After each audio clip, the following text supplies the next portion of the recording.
Coming up on Cardinals Insider, Paul Goldschmidt with his first big league manager.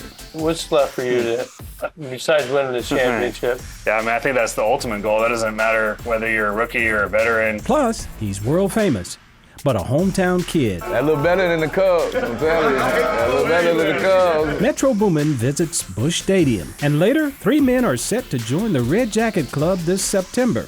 Those stories and more ahead on Cardinals Insider.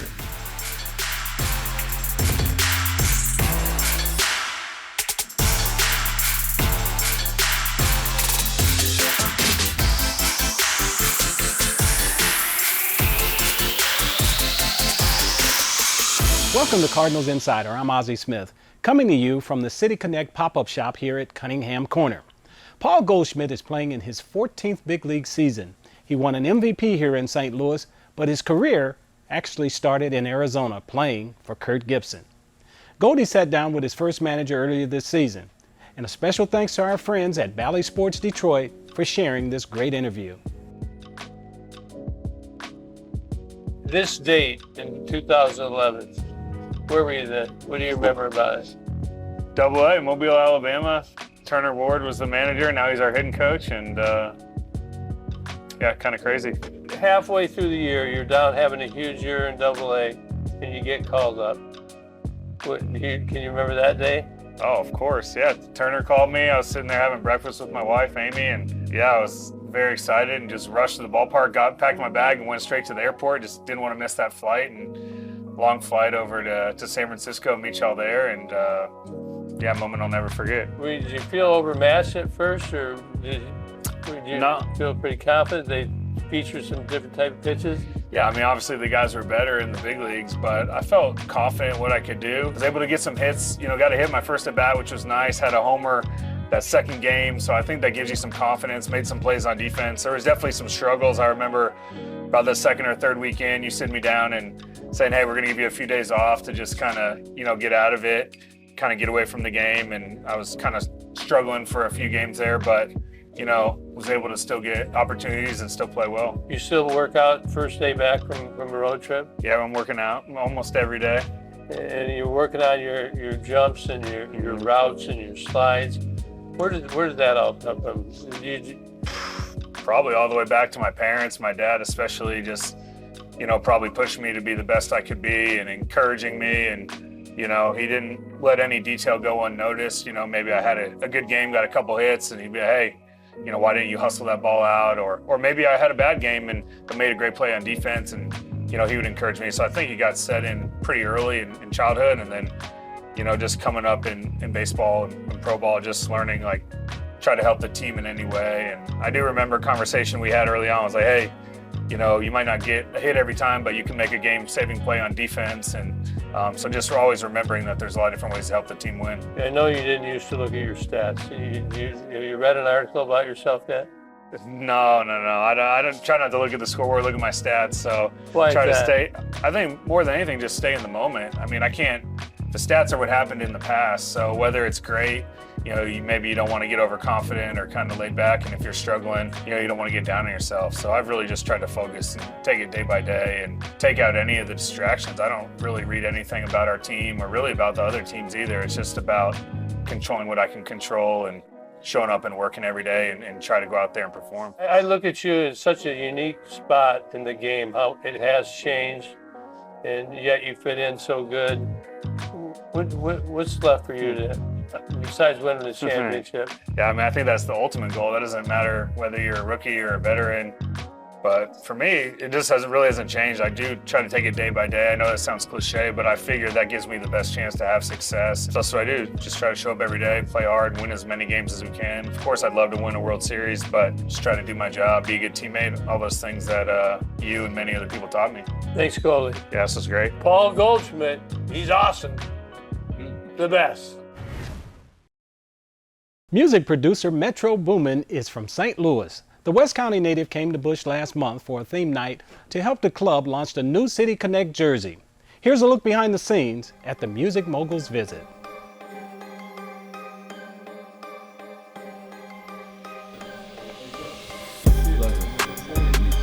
That look better than the Cubs, I'm telling you. That look better than the Cubs. It's looking like the one in the City Connect. We saw that you did the album shoot in a Yankees hat. White on white.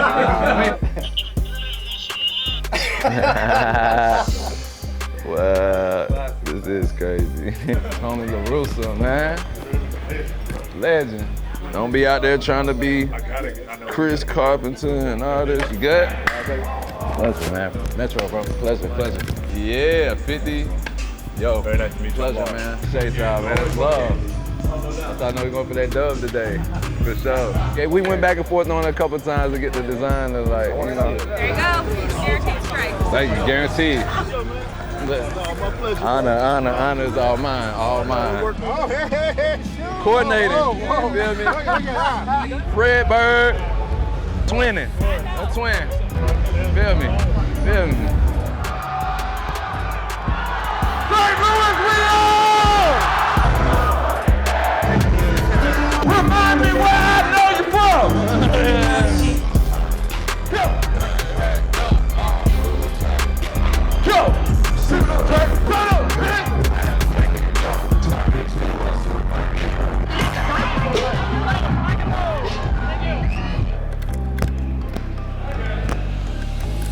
I'm excited.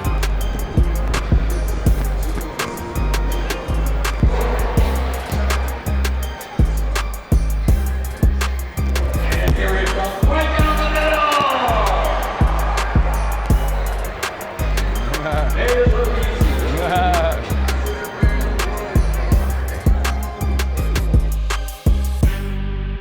Still to come, May turned into a solid month for the Cardinals, and that momentum started building on the road. More on that right after the break.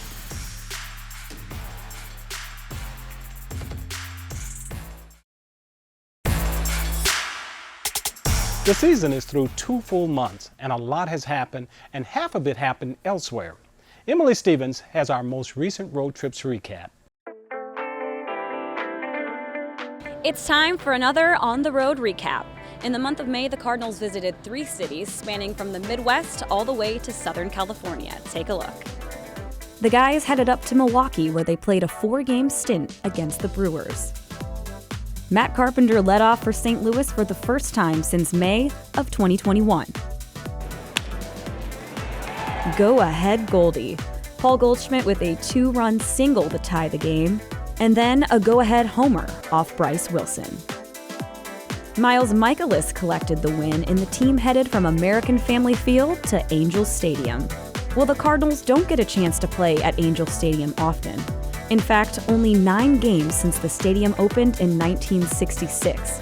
But when they do take a trip to the Big A, it never disappoints. To start things off, the Cards had a huge 8-run 7th inning to win the first game. And the guys ended up winning the series. Line drive right center field. Wynn does it again. Later in the month, the team headed to Cincinnati, Ohio, where Mason Wynn continued his hitting streak to 18 straight games. And Matt Carpenter hit his first home run of the season. Why not? Matt Carpenter. That's it for this On the Road recap. We'll see you next month. For Cardinals Insider, I'm Emily Stevens. Coming up, learn about an all-time great Negro leaguer, Mule Suttles. Folks, he swung a 50-ounce bat. Yes, 50 ounce. That's a treat. That's after the break.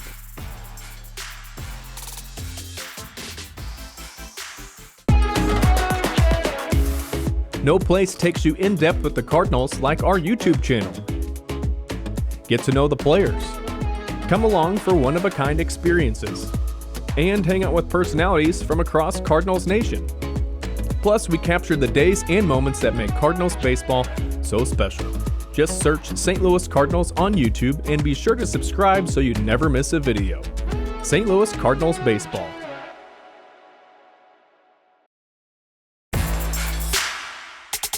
In the run-up to the Cardinals game at historic Rickwood Field, we're looking at some of the famous Negro League players who played ball in St. Louis. Today, let's dig into the soft-spoken power hitter, Mule Suttles. In the first half of the 20th century, ballparks were larger. That meant not as many home runs as we see in today's modern game. But there was a player for the St. Louis Stars who seemed to swat homers with relative ease. His name was Mule Suttles. I always delight when you start to talk about guys like Mule Suttles. Mule Suttles is in the National Baseball Hall of Fame. And this falls into the category of you can't make this stuff up. Folks, he swung a 50-ounce bat. Yes, 50 ounce, that's a treat. And when Mule would come to the plate, fans would start chanting, kick Mule, because they wanted to see him hit that thing out the ballpark. The power, as you could well imagine, was tremendous, but he also had a lifetime batting average of over 300 and is in the National Baseball Hall of Fame. And so the black press was telling everybody about the feats of the great players. You know, the African-American paper there in St. Louis was letting you know what was happening with Mule Suttles and Willie Wells and Cool Papa Bell when they were members of the St. Louis Stars and what the Stars were doing in general. They were heroes in their communities. The kids idolized them. Everybody wanted to be like them. As Buck O'Neill would say, when they went to the restaurant, they were going to get the best service. They were going to get the best table. It was just in their community. Because of segregation outside of their community, things were always different. You didn't know where you could get a meal. You didn't know if you could stop somewhere and have a place that you could sleep. And so the bus became your sanctuary. But within their community, where you are today, historic 18th and Vine, oh, these guys were huge stars. The kids were hanging from their garbage. You wanted to be there and you had access to them because it didn't matter how big a star they were going to live in the same neighborhood that I did because that's what segregation did. And so not only did I idolize them for their tremendous athletic capabilities, I idolized them because I saw them every day operate as men. RBI stands for Reviving Baseball in the Inner Cities. Nike and each major league club work together to provide kids with a first-rate baseball clinic in every big league city.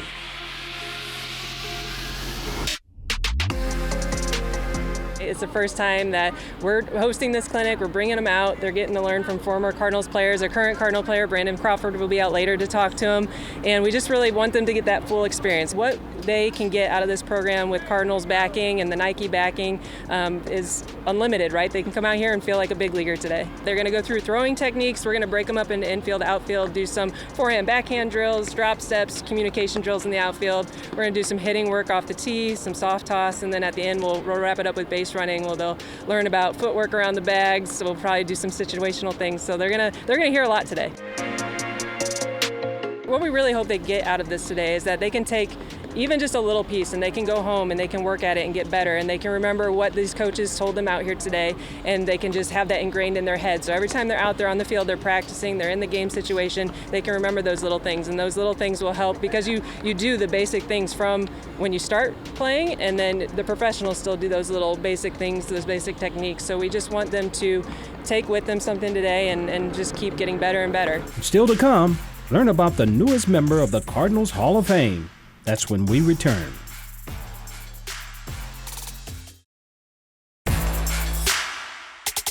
On September 7th, the Cardinals Hall of Fame will welcome 3 new members. Here's who's joining me in the Red Jacket Club.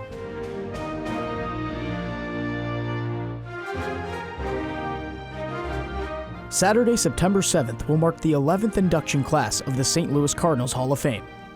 This year's inductees include third baseman Whitey Kurowski, a 5-time All-Star and 3-time World Series champion. Ace pitcher and 2004 pennant winner Matt Morris, whose .620 win percentage ranks 4th in Redbird history among pitchers with at least 1,000 innings. And pitching coach Dave Duncan, who while working side by side with Hall of Fame manager Tony La Russa, mentored 4 Cardinals 20-game winners, securing 8 Central Division crowns and 2 World Championships. The inductees will forever be solidified in the Cardinals Hall of Fame gallery located just outside the Cardinals Museum. For Cardinals Insider, I'm Drew Cusimano. Staying with the Cardinals Hall of Fame, we're celebrating a decade of inductions. Let's look back at a classic speech delivered by my teammate, Vince Coleman. How can I put into words my thanks, my love, my appreciation for the St. Louis Cardinal fans? Looking out today in this incredible sea of red and white brings back the greatest memories in my life. The one thing I miss most was making you cheer. Your fans are intelligent, loyal, passionate. St. Louis is the greatest place to have played baseball for 6 years. You don't know how happy I am to be inducted into the St. Louis Cardinals Hall of Fame. It's a great organization, it's a great city, and once you have worn a Cardinal uniform, you feel like royalty. I never knew what it was like to be loved by a city until I played here in St. Louis. So thank you from the bottom of my heart for voting and making this a very special day for me and my family. I am humbled and I am honored to be inducted into the class of 2018 Hall of Fame with Ray Langford and Harold the Cat Beacon. You guys represent what's so great about the game of baseball.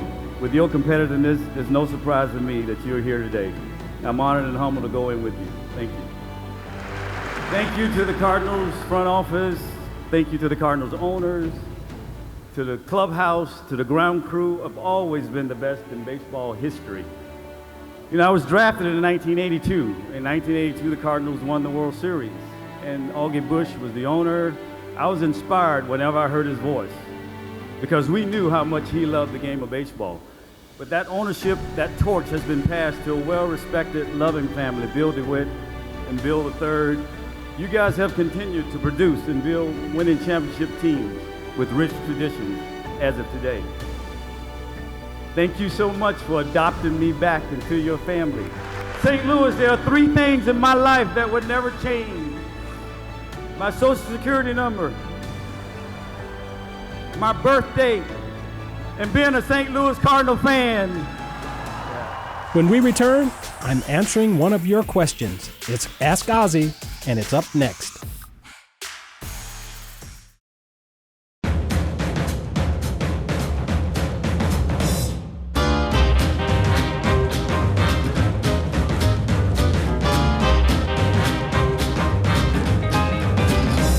It's time for this week's Ask Azie. Wayne in Steelville, Missouri asks, what ballpark had the toughest playing surface to field on? Most of my career I played on AstroTurf, and people would think that playing on AstroTurf it was a lot easier because you got a truer bounce. But that's kind of a misconception, because a lot depended on how the turf was laid. So many times I'm working around where a seam is laid. So it was a challenge playing, going from one surface to another, from Montreal to Houston, from Houston to Philadelphia. So it was a real challenge trying to figure out where the bad spots were or where the seams were, and so I always had to play around that. I took a lot of ground balls because I didn't want to be surprised by anything that happened out there. And as I said before, you know, people thought that there was always a true hop, but depending on how the seam was laid, if it was laid this way or that way, the ball could take a tricky hop. I think the first 3 or 4 years, the material was pretty much the same, and it got progressively better. But for me, it was always about the padding underneath. And when it first started out, it was probably an inch, inch and a half, and I think they eventually got to 2.5 inches of padding underneath, which is probably the most important thing. Thanks for the question, Wayne. If you want to submit a question, head on over to cardinals.com/insider and click the Ask Azie tab. But for now, don't go anywhere. There's more Cardinal Insider after the break.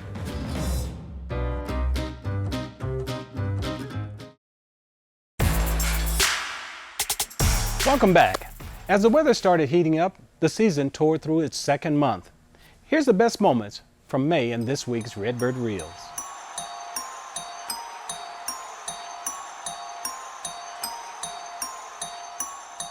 Look, I need everything. They ain't give me nothing, not a thing. Oh God, I'ma do it for the team. Oh God, gotta win by any means, yeah. I need ball hit high in the air to right, up to the wall. That's gonna carry out of here. Smoke toward right center. Donovan tries for third. Ball gets away. Donnie's streaking home. I do what I want, it don't matter cost.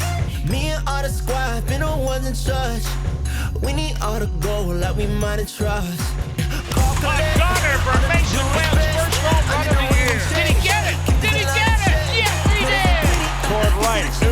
penetrates, he can't get it, or did catch it, and they're going to get a double play. It's like it's wrist work. You see all the gleaming make you wiser. And I never fall through anything. Inspirational, you see me pushing through the pain. A play at the plate, whirls and slides. Save at the plate. We're tied at 4. Bouncing ball left side, that's through. The Cardinals take the lead. The Cardinals will tack on another run with 2 outs. Goldy is hit sharp to the left field. You bet he did. In the fifth left man. And again, this ball rips to left. Goldy is back in a big way tonight. That's it for this episode. You can always catch us online at cardinals.com/insider or watch full episodes on YouTube. Thanks for joining me, and I'll see you right back here next week.